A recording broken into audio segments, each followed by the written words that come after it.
All right, so we are reassembling a Volvo. Something I thought I would never say, ever. A Volvo that I own, actually. Another thing I thought I'd never say. But yep, the old brick.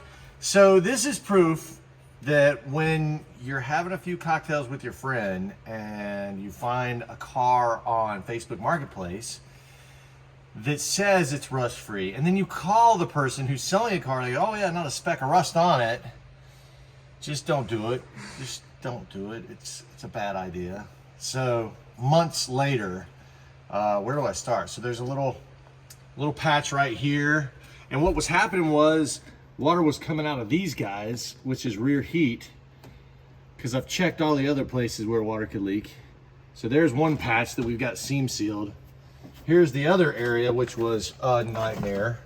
Same place here, but also all of it. Now I've got the dimple dyes, and we did all this because it's right underneath the driver's side seat, and we wanted that to be good and strong, you know, because literally the floor pan was flexing when you sat in the seat.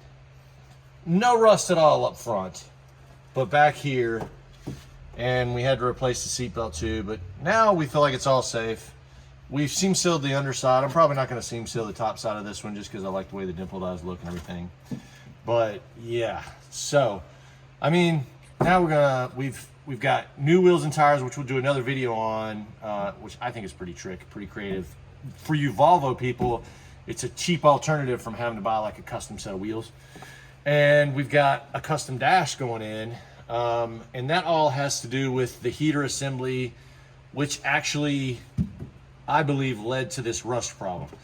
So right now we're trying to get it cleaned up to feel better about ourselves, because we've been working on this thing so long.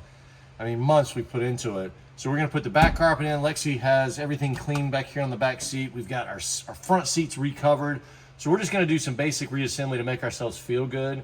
Then there's a little bit of wiring, and I'll go through another video to kind of show you how all this happened, and what we did, how we addressed the heater situation. Because the heater on this thing is, I think you need a degree in engineering to actually understand how it works. I don't, and it was crazy, and we replaced it with an aftermarket HVAC system. So is it HVAC when it's in a car? I guess so. What the HV even stands for? I don't know. We're going to deal with that on another video whenever we act smart. All right, so now we'll put carpet in it, bolt some seats in, and start putting it back together so life will be better. Peace.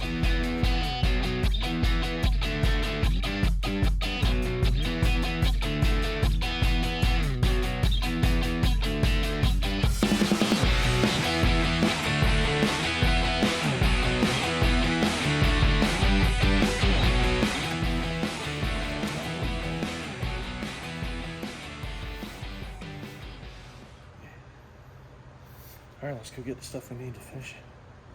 I'm gonna be driving this bitch.